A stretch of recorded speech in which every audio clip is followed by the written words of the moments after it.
மாலை 5 மணி. வெயில் முழுமையாக தணியவில்லை. பஸ்ஸில் இருந்து இறங்கி நடந்த விக்ரமிற்கு சட்டையில் ஒட்டியிருந்த வியர்வை எரிச்சலை தந்தது. அலுவலகத்தில் மேலதிகாரியின் திட்டு, அடுத்த மாத டார்கெட், போக வர பேருந்து பயணம் என உடலும் மனதும் களைத்து போயிருந்தது. வீட்டு வாசலை அடைந்ததும் ஹாரன் அடித்தான். கதவு திறக்கப்படவில்லை. 2-3 முறை சத்தமாக தட்டிய பிறகு அவனது தாய் மீனாட்சி மெதுவாக வந்து கதவை திறந்தார். என்னம்மா, கதவை திறக்க இவ்வளவு நேரமா? விக்ரம் சலிப்புடன் உள்ளே நுழைந்தான். மீனாட்சி முந்தானையால் வியர்வை துடைத்தபடி, என்னப்பா பண்ணுறது, காலையில் இருந்து இந்த பாத்திரத்தை கழுவி வீட்டை கூட்டி தொடச்சி என் இடுப்பே போச்சு. உன் பொண்டாட்டி மேகா இப்போதான் மகளை தூங்க வைக்கிறேன்னு உள்ளே போனான். அப்படியே படுத்துட்டா போல. நான் கூப்பிட்டும் அவளுக்கு கேட்கல என்றார் பெருமூச்சுடன். அம்மா சொன்ன வார்த்தைகள் விக்ரமின் மனதில் ஏற்கனவே புகையும் தணலில் எண்ணெயை ஊற்றியது. காலையில் இருந்து கஷ்டப்பட்டு சம்பாதிக்க நான் அலைகிறேன், இவளுக்கு என்ன ஓய்வு வேண்டி கிடக்கு என்று எண்ணியபடி கோபத்தோடு அறைக்குள் நுழைந்தான். அங்கே மேகா குழந்தை நிலாவை அணைத்தபடி ஆழ்ந்த உறக்கத்தில் இருந்தாள். நாள் முழுவதும் உழைத்த களைப்போ தூக்கமின்மையோ அவளது சோர்வான முகத்தில் தெரிந்தது. ஆனால் எரிச்சலில் இருந்த விக்ரமிற்கு அது தெரியவில்லை. விக்ரம் அவளது தோளை பிடித்து பலமாக உலுக்கினான். மேகா, எழுந்திரு, இவ்வளவு நேரமா தூங்குவ? திடுக்கிட்டு விழித்த மேகா நிலா விழித்து அழத் தொடங்கியதும் பதறி போனாள். விக்ரம், பாப்பாவுக்கு நேற்று இருந்து காய்ச்ச, ராத்திரி முழுக்க தூங்கவே இல்லை. இப்போதான். சாக்கு சொல்லாத மேகா, அம்மா உடம்பு முடியாத வயசில் எல்லா வேலையும் செய்கிறாங்க, நீ நிம்மதியாக தூங்குறியா? விக்ரம் கத்தினான். மேகா அமைதியாக குழந்தையை தூக்கி அணைத்து சமாதானம் செய்ய முயன்றாள். அவளது கண்களில் வழிந்த கண்ணீரை விக்ரம் கவனிக்கவே இல்லை. அடுத்த நாள் காலை விக்ரமின் அக்கா சுதா வீட்டிற்கு வந்திருந்தாள். சமையல் அறையில் மேகா அத்தைக்கு மருத்துவர் சொன்ன பத்திய உணவையும் கணவனுக்கும் அவன் அக்காவுக்கும் பிடித்த உணவுகளையும் தனித்தனியாக சமைத்து கொண்டிருந்தாள். சுதா ஹாலில் அமர்ந்து விக்ரமிடம் உரத்த குரலில் பேசினாள். விக்ரம், அம்மாவுக்கு லிவர் பிரச்சனை இருக்கிறது உனக்கு தெரியும்ல. நான் எப்போ வந்தாலும் உன் பொண்டாட்டி அறையில் தான் இருக்கிறா. அம்மா தான் சமையல் கட்டில் நிற்கிறாங்க. உனக்கு அம்மாவை பற்றி அக்கறையே இல்லையா? சமையல் அறையிலிருந்து வெளியே வந்த மேகா, அண்ணி, அத்தைக்கு உடம்பு சரியில்லைன்னு தான் எல்லா வேலையையும் நானே முடிச்சிட்டு பாப்பாவுக்கு மருந்து கொடுக்கத்தான் உள்ளே போனேன் என்று தயங்கி தயங்கி விளக்க முயன்றாள். பேச்சை நிறுத்து மேகா. விக்ரம் இடையில் புகுந்தான். உன் வேலையை பற்றி எனக்கு தெரியும். நாள் முழுக்க என்ன தான் பண்ணுறேன்னு பார்த்துக்கிட்டு தான் இருக்கேன். அந்த வார்த்தை மேகாவின் இதயத்தை நொறுக்கியது. அவள் எதுவும் பேசாமல் தலையை குனிந்து கொண்டாள். அன்று இரவு குழந்தை நிலாவுக்கு வயிற்று வலியால் மீண்டும் அழுகை தொடங்கியது. தூக்கம் கலைந்த விக்ரம் கடுப்பாகி, நாள் முழுக்க வீட்டில் தூங்கிட்டு ராத்திரியில் ஏன் தூக்கத்தை கெடுக்காத, குழந்தைய கூட்டிட்டு வேற அறைக்கு போ என்று கத்தினான். மேகா நிலாவை தூக்கி கொண்டு மௌனமாக வெளியேறினாள். அன்றைய இரவு இருவருக்குமே கரிய நிழலாய் நீடித்தது. அடுத்த நாள் மாலை அலுவலக வேலை பளுவும் தூக்கமின்மையும் விக்ரமை பித்து பிடிக்க வைத்திருந்தது. வீட்டிற்கு வந்தபோது மேகா குழந்தைக்கு துணி மாற்றி கொண்டிருந்தாள். அம்மா மீனாட்சி மீண்டும் வந்து, விக்ரம், இப்போதான் இவ எந்திரிச்சிருக்கா, எனக்கு கொஞ்சம் டீ போட்டு தரக்கூட ஆள் இல்லை என்றார். விக்ரமின் கோபம் எல்லையை கடந்தது. மேகாவின் கையை பிடித்து இழுத்து, என்ன நினச்சிக்கிட்டு இருக்க உன் மனசில்? பொண்ணு கட்டி கொடுத்தது வீட்டை பார்த்துக்கத்தான். அம்மா இந்த நிலைமையில் வேலை செய்கிறத பார்க்க உனக்கு அறிவில்லையா? உன் வீட்டாளுங்க உனக்கு இதையாவது சொல்லித்தரலையா என்று சரமாரியாக பொரிந்து தள்ளினான். மேகா அதிர்ச்சியுடன் பார்த்தாள். விக்ரம், நான் எல்லா வேலையும் முடிச்சிட்டு தான். பொய் சொல்லாத. நீ உன் அம்மா வீட்டுக்கே கிளம்பு. அங்கே போய் எவ்வளவு வேணா ஓய்வெடுத்துக்கோ. எனக்கு இந்த வீட்டில் நீ தேவையில்லை என்று கத்தினான். மேகாவின் கண்களில் இருந்து கண்ணீர் பெருகியது. கணவனின் பிடிவாதம் அவளுக்கு தெரியும். இனிமேல் பேசி பயனில்லை என்பதை உணர்ந்த அவள் தன் தம்பிக்கு ஃபோன் செய்தாள். அவள் தனக்கும் குழந்தைக்குமான பெட்டியை அடுக்கும்போது விக்ரம் குறுக்கே வந்தான். நீ போகலாம், ஆனால் நிலா இங்கே தான் இருப்பா, அவளை ஓம் கூட அனுப்ப முடியாது என்று கூறி குழந்தையை பிடுங்கி கொண்டான். விக்ரம், வேண்டாம், பாப்பா என்னை விட்டு இருக்க மாட்டா, ப்ளீஸ். மேகா கதறினாள். வீட்டில் நீ பண்ணுற ஒரே வேலை குழந்தைய பார்த்துக்கிறது தான். இனி அதை அம்மாவும் நானும் பார்த்துக்கிறோம், நீ போ. விக்ரம் இரக்கமின்றி தள்ளினான். வெளியே தம்பியின் ஹாரன் சத்தம் கேட்க நிலாவின் அழுகை சத்தத்திற்கு நடுவே மேகா வேறு வழியின்றி வீட்டை விட்டு வெளியேறினாள். மேகா வீட்டை விட்டு சென்ற அந்த முதல் இரவே விக்ரமிற்கு நரகமாக மாறியது. காரில் மேகா சென்றதும் கையில் இருந்த நிலா மூச்சு பிடிக்க அழத் தொடங்கினாள். அவளுக்கு பால் கொடுக்க பாட்டிலை தேடிய போதுதான் தெரிந்தது அது எங்கே இருக்கிறது என்றே விக்ரமிற்கு தெரியவில்லை.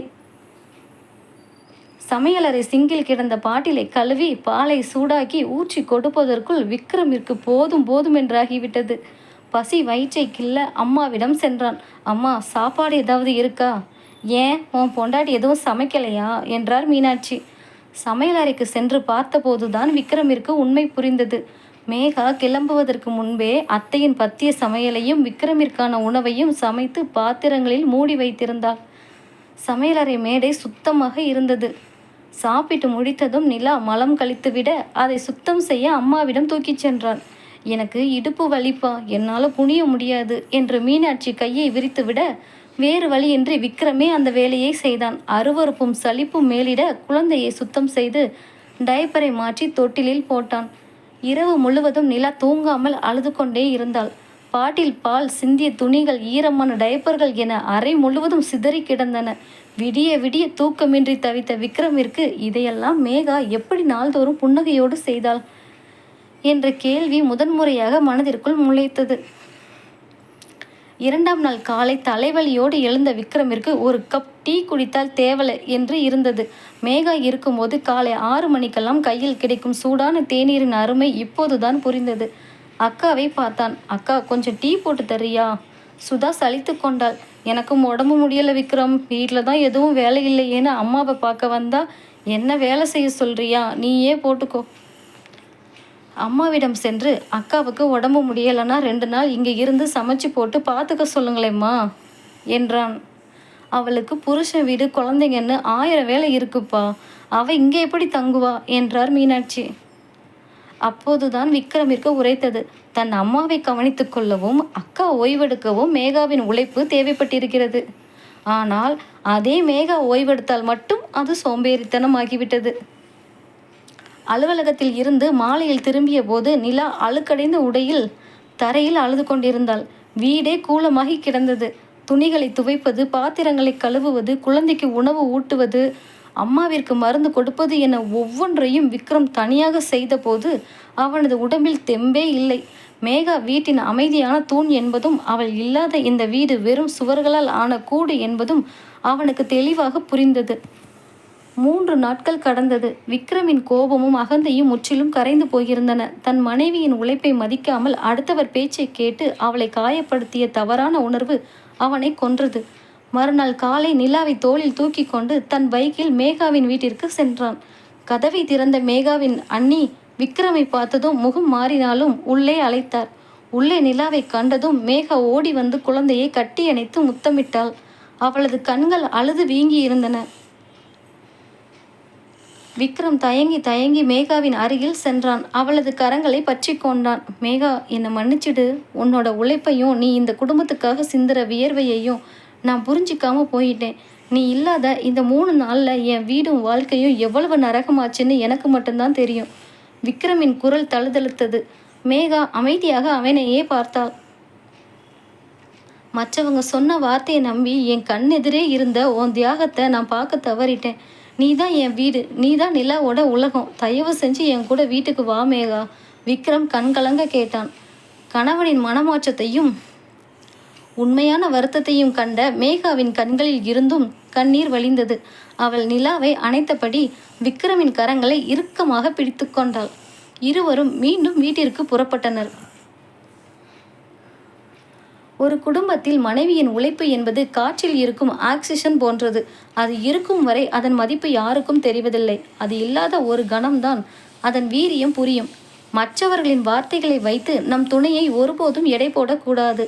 அமைதியாக செய்யப்படும் தியாகங்களுக்கும் உழைப்பிற்கும் உரிய மரியாதையை கொடுப்பதே உண்மையான அன்பு. விக்ரமின் பைக்கில் மேகாவும் நிலாவும் மீண்டும் வீட்டு வாசலில் வந்து இறங்கினர். கதவை திறந்து வெளியே வந்த தாய் மீனாட்சிக்கும் உள்ளே இருந்த அக்கா சுதாவுக்கும் மேகாவை பார்த்ததும் அதிர்ச்சி. விக்ரம் அவளை தேடிச் சென்று அழைத்து வருவான் என்று அவர்கள் எதிர்பார்க்கவே இல்லை. வீட்டிற்குள் நுழையும் போதே விக்ரம் நிலாவை தன் தோளில் சுமந்தபடி மேகாவின் கையை பிடித்து கொண்டுதான் உள்ளே வந்தான். அக்கா சுதா மெதுவாக தொண்டையை செருமிக்கொண்டு, என்ன விக்ரம், வீட்டை விட்டு போனவளை இவ்வளவு சீக்கிரம் பொண்டாட்டி தாங்கியா ஓடி போய் கூட்டிட்டு வந்துட்ட என்று எள்ளலாக கேட்டாள். விக்ரம் நிமிர்ந்து அக்காவை பார்த்தான். அவனது பார்வையில் முன்பு இருந்து சலனம் இல்லை, தெளிவு இருந்தது. ஆமாக்கா, அவ என் பொண்டாட்டி. இந்த வீட்டுக்கு எவ்வளோ பெரிய தூணு அவ இல்லாத இந்த 3 நாள்ல எனக்கு நல்லாவே புரிஞ்சிடுச்சு. இனிமே அவளை யாருக்காகவும் எதற்காகவும் நான் விட்டு கொடுக்க மாட்டேன் என்று தீர்க்கமான குரலில் சொன்னான். மீனாட்சி முகம் சுளித்து, என்னப்பா விக்ரம், பிறந்த அம்மா அக்காவை விட இவ உனக்கு பெருசா போயிட்டாளா என்றார். அம்மா. விக்ரம் அம்மாவின் அருகில் சென்று அமர்ந்தான். நீங்க என்னை பெத்த அம்மா, எனக்கு உயிர். அக்கா என் உடன் பிறப்பு, ஆனா மேகா என் வாழ்க்கை. நீங்க 2 பேரும் ஓய்வெடுக்கவும் நிம்மதியா இருக்கவும் மேகா இங்க நாள் முழுக்க ஓடி ஓடி உழைக்க வேண்டியிருக்கு. அவ செய்யற வேலையை நான் இந்த 3 நாள்ல செஞ்சு பார்த்தப்பதான் தெரிஞ்சது, அது சாதாரண வேலையே இல்லை. அவ அதை ஒரு நாளும் முகத்தை சுளிக்காம புன்னகையோடு செஞ்சிருக்கா. ஆனா நாம யாருமே அவளுக்கு ஒரு நன்றி கூட சொன்னதில்லை என்றான். விக்ரமின் வார்த்தைகள் மீனாட்சியின் மனதை சுரீர் என்ற தைத்தன. அம்மா, உங்களுக்கு உடம்பு சரியில்லைங்கிறது உண்மைதான். ஆனா அதுக்காக மேகாவை ஒரு வேலைக்காரியா பார்க்காதீங்க. இனிமே வீட்டில் மேகாவுக்கு உதவியா சமையலுக்கும் பாத்திரம் கழுவவும் ஆள் ஏற்பாடு பண்றேன். அவளும் ஒரு மனசுதான், அவளுக்கும் ஓய்வு தேவை என்று விக்ரம் உறுதியாக கூறினான். சுதாவுக்கு பேசுவதற்கு வார்த்தைகள் வரவில்லை. தம்பியின் இந்த உறுதியான மாற்றத்தை கண்டு அமைதியானாள். நாட்கள் உருண்டோடின. விக்ரம் சொன்னது போலவே வீட்டு வேலைகளுக்கு ஆள் வைத்தான். அலுவலகம் முடிந்து வந்ததும் முன்பெல்லாம் நேராக அறைக்கு சென்று படுத்துக்கொள்ளும் விக்ரம் இப்போது சமையலறைக்கு சென்று மேகாவுக்கு சின்ன சின்ன உதவிகளை செய்ய தொடங்கினான். நிலாவை மாலையில் வெளியே அழைத்துச் சென்று விளையாட வைப்பது, இரவு அவளை தூங்க வைப்பது என தன் பொறுப்புகளையும் பகிர்ந்து கொண்டான். ஒரு நாள் மாலை மீனாட்சி சமையலறைக்கு வந்தபோது மேகா மாலை நேர தேநீர் போட்டு கொண்டிருந்தாள். மீனாட்சி மெதுவாக மேகாவின் அருகில் வந்து நின்று மேகா என்றார் தனிந்த குரலில். மேகா திரும்பி பார்த்தாள். என்ன வேணும் அத்தை, டீ எடுத்துட்டு வரவா? இல்லை மேகா, நான் உன்கிட்ட ஒன்று சொல்லணும். மீனாட்சியின் கண்கள் சற்று கலங்கி இருந்தன. உன்னை நான் ரொம்பவே கஷ்டப்படுத்திட்டேம்மா. எனக்கு உடம்பு முடியலைன்ற கோபத்தையும் விரக்தியையும் உன் மேலே காட்டிட்டேன். நீ பண்ணுற உழைப்பை நான் புரிஞ்சிக்கவே இல்லை, என்னை மன்னிச்சிடுமா. மேகா அதிர்ந்து போனாள். அத்தையின் கரங்களை பற்றி கொண்டு, ஐயோ அத்தை, என்ன வார்த்தை சொல்கிறீங்க? நீங்கள் என் அம்மா மாதிரி, உங்கள் மேலே எனக்கு எந்த கோபமும் இல்லை என்றாள் புன்னகையுடன்.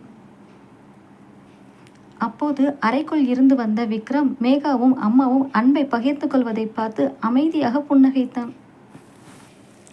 ஒரே குடும்பத்தில் கணவன் மனைவியின் பக்கபலமாக நிற்கும் போது அங்குள்ள தவறான புரிதல்கள் விலகி உண்மையான அன்பும் மரியாதையும் மலரும் என்பதை விக்ரம் உணர்ந்தான். மனைவி என்பவள் வெறும் வீட்டை பராமரிப்பவள் மட்டுமல்ல, குடும்பத்தின் ஒவ்வொரு உறுப்பினரின் நிம்மதியையும் சுமக்கும் அரண். மற்றவர்களின் கூச்சை வைத்து தன் துணையை எடை போடாமல் அவளது நிசப்தமான தியாகங்களை அங்கீகரிக்கும் கணவன் கிடைக்கும்போது எந்த குடும்பமும் சொர்க்கமாக மாறும். நாட்கள் சுமூகமாக சென்று கொண்டிருந்தன. விக்ரமின் அன்பும் குடும்பத்தில் மேகாவுக்கு கிடைத்த மரியாதையும் அவளது மனதிற்கு பெரிய அமைதியை தந்தன. ஆனால் வாழ்க்கை எப்போதும் ஒரே சீராக இருப்பதில்லையே. ஒரு நாள் இரவு நிலா திடீரென கடுமையான காய்ச்சலால் அலறத் தொடங்கினாள். விக்ரம் பதறிப்போய் டாக்டரிடம் அழைத்துச் சென்றான். பரிசோதித்த டாக்டர், குழந்தைக்கு கடுமையான வைரஸ் தொற்று இருக்கு, உடனே அட்மிட் பண்ணணும்.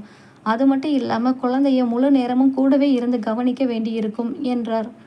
அந்த நேரத்தில் விக்ரமின் அலுவலகத்தில் ஒரு முக்கியமான ப்ராஜெக்ட் அறிமுகம் இருந்தது. விக்ரம் லீவ் எடுத்தால் அவனது வேலைக்கே ஆபத்து என்ற நிலை. மருத்துவமனை வரவேற்பறையில் விக்ரம் தலையில் கைது வைத்தபடி அமர்ந்திருந்தான். மேகா, இந்த டைமில் என்னால் லீவ் எடுக்க முடியாது, ஆஃபீஸில் ரொம்ப பிரச்சனை ஆகிடும். ஆனால் பாப்பாவையும் இந்த நிலைமையில விட்டுட்டு போக முடியாதே. மேகா விக்ரமின் தோளை தொட்டாள். அவளது முகத்தில் கலக்கம் இல்லை, ஒரு தாயின் தைரியம் மட்டுமே இருந்தது. விக்ரம், நீங்கள் தைரியமாக ஆஃபீஸ் போங்க, பாப்பாவை நான் பார்த்துக்கிறேன். நீங்கள் வேலையில் கவனமாக இருங்க என்றாள் உறுதியுடன். இல்லை மேகா, 2 நாள் நீ ஹாஸ்பிட்டலில் தனியாக தூக்கம் இல்லாமல் கஷ்டப்படணும். அப்புறம் உனக்கும் உடம்பு சரியில்லாமல் போயிடும், விக்ரம் கவலையோடு சொன்னான். நம்ம குழந்தைய காப்பாத்துறது ஏன் பொறுப்பு விக்ரம், நீங்கள் பயப்படாமல் போங்க என்று மேகா நம்பிக்கை அளித்தாள்.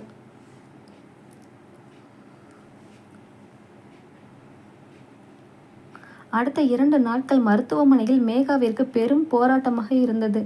நிலாவுக்கு ஊசி போடும்போதும் குளுக்கோஸ் ஏற்றும்போதும் குழந்தை அழும் அழுகை மேகாவின் நெஞ்சை பிழிந்தது. பகல் இரவு பாராமல் ஒரு நிமிடம் கூட கண் மூடாமல் நிலாவை தன் மடியில் வைத்தே பார்த்து கொண்டாள் மேகா. செய்தி அறிந்த விக்ரமின் தாய் மீனாட்சி உடம்பு முடியாத நிலையிலும் மேகாவை பார்க்க மருத்துவமனைக்கு வந்திருந்தார். அங்கே தூக்கம் இல்லாமல் கண்கள் சிவந்து முகம் வாடி இருந்தாலும் குழந்தையை அரவணைத்து சாந்தப்படுத்தும் மேகாவை பார்த்தபோது மீனாட்சியின் மனது உருகியது. மேகா, நீ கொஞ்சம் படுத்து தூங்குமா, நான் பாப்பாவை வச்சுக்கிறேன் என்றார் மீனாட்சி. வேண்டாம் அத்தை, உங்கள் உடம்புக்கும் முடியாது. பாப்பா என்கிட்ட இருந்தா தான் அமைதியாக இருக்கா. நான் பார்த்துக்கிறேன் என்றாள் மேகா புன்னகையுடன்.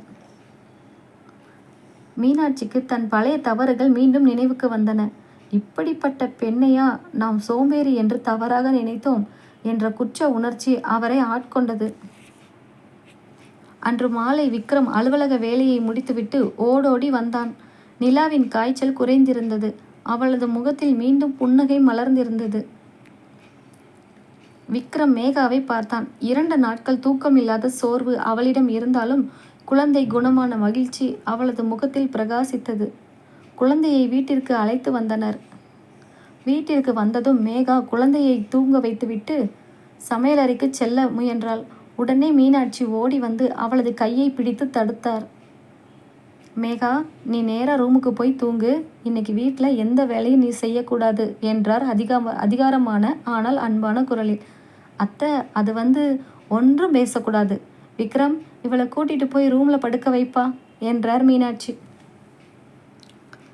அன்று இரவு விக்ரம் சமையலறைக்கு சென்று எளிமையான உணவை சமைக்க உதவினான். மீனாட்சியும் கூடவே இருந்து வழிநடத்தினார். இரவு உணவிற்கு பின் விக்ரம் அறைக்குள் வந்தபோது மேகா ஆழ்ந்த உறக்கத்தில் இருந்தாள். அவளது கால்கள் வீங்கி போயிருந்தன. விக்ரம் மெதுவாக அவளது அருகில் அமர்ந்து மேகாவின் கால்களை தன் மடியில் எடுத்து வைத்து மென்மையாக அழுத்திவிட்டான். திடீரென விழித்த மேகா பதறிப்போய், விக்ரம், என்ன பண்றீங்க, விடுங்க என்று காலை இழுக்க முயன்றாள். விக்ரம் அவளது கைகளை பிடித்து கொண்டான். அமைதியா இரு மேகா, நீ இந்த குடும்பத்துக்காகவும் நம்ம பாப்பாவுக்காகவும் படுற கஷ்டத்துல இது ரொம்ப சின்ன விஷயம். இனிமே உன் கஷ்டத்துல பாதி ஏன் கஷ்டம், உன் சந்தோஷத்துல பாதி ஏன் சந்தோஷம் என்றான் ஆழமான அன்போடு. மேகாவின் கண்களில் இருந்து ஆனந்த கண்ணீர் வழிந்தது. சில மாதங்கள் அமைதியாக கழிந்தன. விக்ரமின் அன்பு, மீனாட்சியின் ஆதரவு என மேகாவின் வாழ்க்கை அமைதியான நதியைப் போல் சென்று கொண்டிருந்தது. அப்போதுதான் விக்ரமின் அக்கா சுதா மீண்டும் வீட்டிற்கு வந்தாள். ஆனால் இந்த முறை அவள் தனியாக வரவில்லை. கோபத்தோடும் கண்ணீரோடும் தன் பெட்டிகளை தூக்கி கொண்டு வந்திருந்தாள். என்னக்கா ஆச்சு, ஏன் திடீர்னு இந்த நேரத்தில் வந்திருக்க? விக்ரம் பதற்றத்துடன் கேட்டான். சுதா கதறி அழத் தொடங்கினாள். ஓ மச்சான் என்னை மதிக்கவே மாட்டேங்கிறார் விக்ரம். வீட்டில் நான் எவ்வளவு கஷ்டப்பட்டாலும் அவருக்கு புரியவே இல்லை. என்னை அவங்க வீட்டை விட்டே போக சொல்லிட்டாரு. மீனாட்சி பதறி போய் சுதாவை அணைத்து கொண்டார். என்னடி சொல்ற, உன் புருஷே உன்னை வீட்டை விட்டு அனுப்பிட்டாரா? சுதா தன் கணவன் ரமேஷுடன் சண்டை போட்டுவிட்டு வந்திருந்தாள். ஆனால் உண்மையான காரணம் ரமேஷின் தவறா அல்லது சுதாவின் பிடிவாதமா என்று யாருக்கும் தெரியவில்லை. மேகா அமைதியாக சென்று சுதாவுக்கு குடிக்க தண்ணீரும் ஆறுதலாக சில வார்த்தைகளும் கூறினாள். ஆனால் சுதா மேகாவின் கையை தட்டிவிட்டாள். நீ எனக்கு ஆறுதல் சொல்ல தேவையில்லை மேகா. அன்னைக்கு உன்னை வீட்டை விட்டு அனுப்பியப்போ நான் உன்னை தப்பாக பேசினேன்னு இன்னைக்கு எனக்கு இந்த நிலைமையா? நீ மனசுக்குள்ளே சந்தோஷப்பட்டு தானே இருக்க என்று கத்தினாள் சுதா. மேகா அதிர்ச்சியுடன் நின்றாள். சுதா தன் மாமியார் வீட்டில் நடக்கும் சின்ன சின்ன விஷயங்களையும் பெருசாக்கி தன் கணவன் ரமேஷை குற்றவாளியாக சித்தரித்தாள். அவருக்கு என் மேலே அக்கறையே இல்லை. நான் தான் அந்த வீட்டில் அடிமை மாதிரி வேலை செய்கிறேன் என்று தினமும் விக்ரமிடமும் மீனாட்சியிடமும் புலம்பினாள். முன்பாக இருந்திருந்தால் விக்ரம் சுதாவின் பேச்சை கேட்டு ரமேஷிடம் சண்டைக்கு சென்றிருப்பான். ஆனால் தான் மேகாவின் விஷயத்தில் செய்த தவறில் இருந்து பாடம் கற்றிருந்த விக்ரம் ஒருதலை பட்சமாக முடிவெடுக்க விரும்பவில்லை.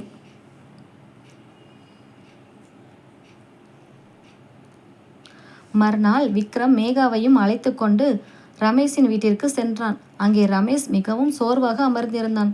விக்ரமை பார்த்ததும், வா விக்ரம், உன் அக்கா உன்கிட்ட என்னை பற்றி என்னென்ன சொன்னாலும் தெரியாது, ஆனால் உண்மையை கேளு என்றான். ரமேஷ் கூறிய உண்மைகள் விக்ரமை உலுக்கின. சுதா தன் மாமியார் வீட்டு வேலைகளை எதுவும் செய்யாமல் ரமேஷின் தாயாரை இழிவாக பேசியதும், ரமேஷ் எவ்வளவோ எடுத்துச் சொல்லியும் கேட்காமல் தன் பிடிவாதத்தால் வீட்டையும் ரமேஷின் நிம்மதியையும் கெடுத்தது தெரிய வந்தது. விக்ரம் ஒரு குடும்பத்தில் கணவன் மனைவியை மதிக்கணும், அதே போல் மனைவியும் கணவனையும் அவரோட குடும்பத்தையும் மதிக்கணும். உன் அக்கா வீட்டை பராமரிக்கவும் மறுக்கிறா, அன்பா இருக்கவும் மறுக்கிறா, நான் என்னதான் பண்ணுறது என்று ரமேஷ் வேதனையுடன் கேட்டான். வீட்டிற்கு திரும்பிய விக்ரம் கோபத்தில் சுதாவிடம் கத்தப்போனான். ஆனால் மேகா அவனை தடுத்தாள். விக்ரம், கோபப்பட்டு பேசினா அண்ணி இன்னும் பிடிவாதம் தான் பிடிப்பாங்க. இதை கோபத்தால் சரி பண்ண முடியாது, அன்பாலையும் புரிதலாலையும் தான் சரி பண்ணணும் என்றாள் மேகா. மேகா சுதாவின் அறைக்கு சென்றாள். சுதா கோபமாக முகத்தை திருப்பிக் கொண்டாள். மேகா மெதுவாக பேசத் தொடங்கினாள்.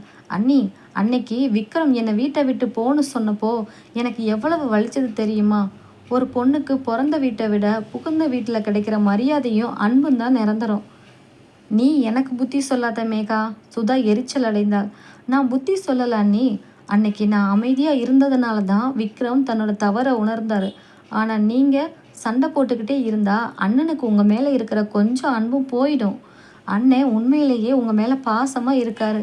ஆனால் நீங்கள் அவரை புரிஞ்சிக்காம பேசுறது தான் பிரச்சனை. ஒரு மனைவியாக நீங்கள் விட்டு கொடுத்து போனால் அந்த வீடே மாறும் என்று மேகா பக்குவமாக தனக்கு நடந்த அனுபவங்களை சொல்லி புரிய வைத்தாள். மேகாவின் பக்குவமான பேச்சும் இத்தனை நாட்களாக தான் மேகாவை தவறாக நடத்திய போதும் மேகா தனக்காக பரிந்து பேசுவதும் சுதாவின் மனதை மாற்றியது. சுதா தன் தவறையும் சுயநலத்தையும் உணர்ந்து அழத் தொடங்கினாள். மேகாவை கட்டி அணைத்து, என்னை மன்னிச்சிடு மேகா, நான் உன்னை ரொம்ப தப்பா நினைச்சிட்டேன் என்றாள். மேகாவின் பக்குவமான வார்த்தைகள் சுதாவின் கண்களை திறந்தன. மறுநாள் காலையிலேயே சுதா தன் கணவன் ரமேஷிற்கு ஃபோன் செய்து தான் பேசிய வார்த்தைகளுக்கும் செய்த தவறுகளுக்கும் மனதார மன்னிப்பு கேட்டாள். ரமேஷிற்கு இது பெரும் ஆச்சரியமாக இருந்தது. விக்ரமும் மேகாவும் கூடவே இருந்து, மாமா, அக்கா தன் தவற்றை நல்லாகவே புரிஞ்சுக்கிட்டாங்க, இனிமே எந்த பிரச்சனையும் வராது என்று உத்தரவாதம் கொடுத்தனர். அன்றே ரமேஷ் வீட்டிற்கு வந்து சுதாவையும் தன் மாமியார் மீனாட்சியையும் அன்போடு நலம் விசாரித்தான். கிளம்பும்போது சுதா மேகாவின் கைகளை பிடித்து கொண்டு, மேகா, இந்த வீட்டில் உனக்கு கிடைச்ச மரியாதையும் அன்பும் சும்மா வரல, உன் அமைதியும் பொறுமையும் தான் அதற்கு காரணம்னு இப்போ புரிஞ்சுக்கிட்டேன். இனிமே நானும் என் வீட்டை உன்னை போல அன்பா வழிகாட்டுவேன் என்று கண்ணீருடன் விடைபெற்றாள். சுதா சிரித்த முகத்தோடு புகுந்த வீட்டிற்கு சென்றதை கண்ட மீனாட்சிக்கு நெஞ்சம் நெகிழ்ந்தது. தன் மகளின் வாழ்க்கையை காப்பாற்றிய மேகாவை தாயை போல கட்டி பிடித்து முத்தமிட்டார். மாதங்கள் சில உருண்டோடின. குடும்பத்தில் சந்தோஷம் நிலைத்திருந்தது. ஒரு நாள் மாலை விக்ரம் அலுவலகத்திலிருந்து திரும்பிய போது மேகா மிகவும் சோர்வாக சோபாவில் அமர்ந்திருந்தாள். ஆனால் அவளது முகத்தில் ஒருவித புது ஒளி பிரகாசித்தது.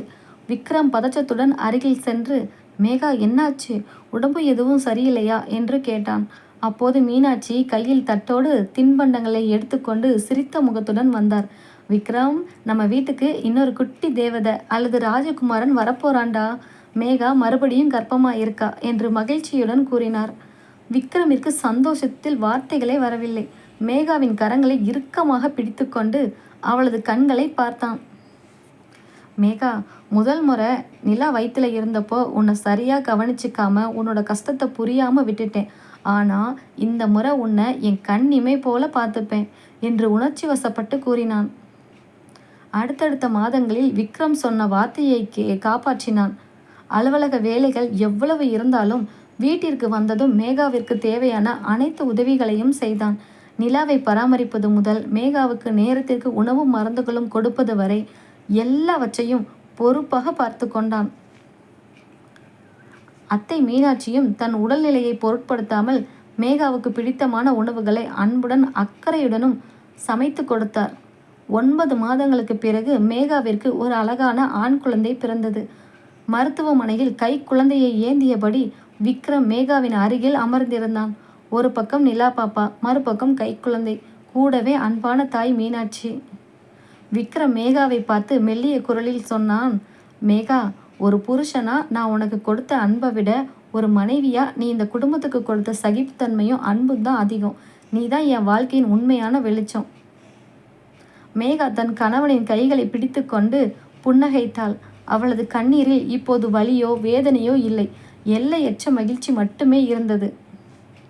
குடும்பம் என்பது தவறுகளே இல்லாத மனிதர்கள் வாழும் இடம் அல்ல, தவறுகளை உணர்ந்து அதை திருத்திக் கொண்டு அன்பால் வாழும் மனிதர்கள் வாழும் இடம். மனைவியின் உழைப்பையும் தியாகத்தையும் மதித்து அவளுக்கு உறுதுணையாக நிற்கும் கணவன் அமைந்தால் எந்த குடும்பமும் இந்த உலகத்திலேயே மிக அழகான சொர்க்கம்தான். தேங்க்யூ.